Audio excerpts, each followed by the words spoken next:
Hello everyone, I hope and pray that you're doing well. Another thing that fall brings is fishing season, coho fishing season. Here I am on the Zimacord River. Sometimes people refer to it as the CRC River because you might find a few other people from our church along here. I was introduced to this river 18 years ago, 2003, by none other than the mayor of Remo himself, Ted Ewald. And one day he told me, well, meet me tomorrow morning with your bike. Come to my place before dawn. And so I did. We threw our bikes and our fishing gear into the back of his old green machine of a van.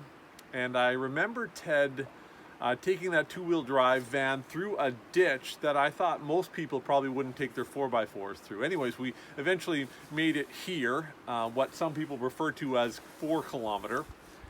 And then Ted did some teaching, taught me a little bit how to fish. I wasn't very good.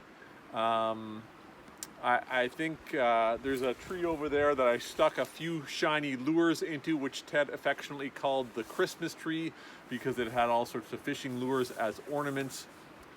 Ted himself caught, I think, a coho in the first 15 minutes or so. I didn't. And over the course of the next couple of weeks or so, Ron and Andrew also showed me the ropes on the Zimacord. Lots of techniques taught, and I did some learning. And but there was some of this. Somebody once said there's a fine line between fishing and standing on the shore like an idiot. And I think I was the latter for a lot of that time. But eventually, I dragged a nice chrome coho onto the beach. And when I landed that first fish, I think it was Ron who called me Tow Truck Ed. And I didn't know what that meant. I found out later that it was Edgar's nickname for his unique style of catching coho. That's for another day. But basically, for 18 years, I probably caught at least one coho on this river every year. Maybe today it'll make it my 19th fall. And I really love it that the Bible is full of all these kind of different fishing metaphors.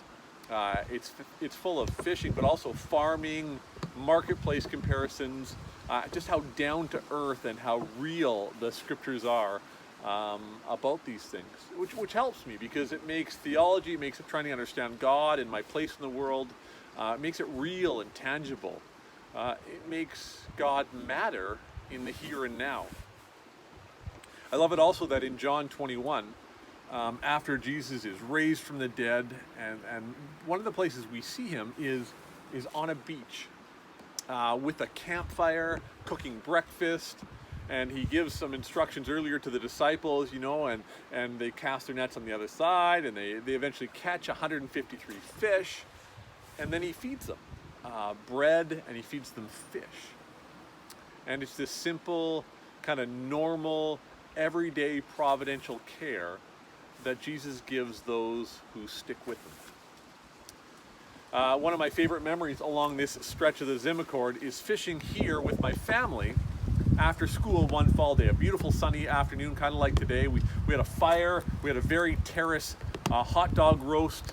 We fished, we skipped rocks, we played, we were nourished, and there were other people here. I think one of the kids actually caught one of their first fish here.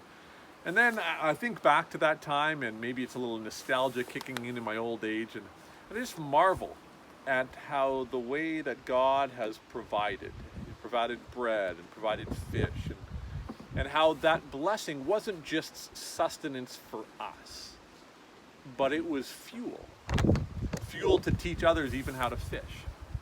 And I'm really grateful literally for those who taught me how to fish.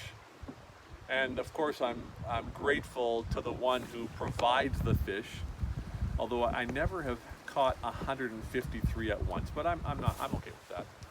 But I'm also grateful for the opportunity to share the river with others. One of the things that I experienced again this summer, not here but on the ocean, was, there's nothing like helping somebody catch their first fish and watching them catch their first fish and the glee and the joy and the satisfaction in that. And so that's my fishing story for today. Take care, and God's peace be with you all.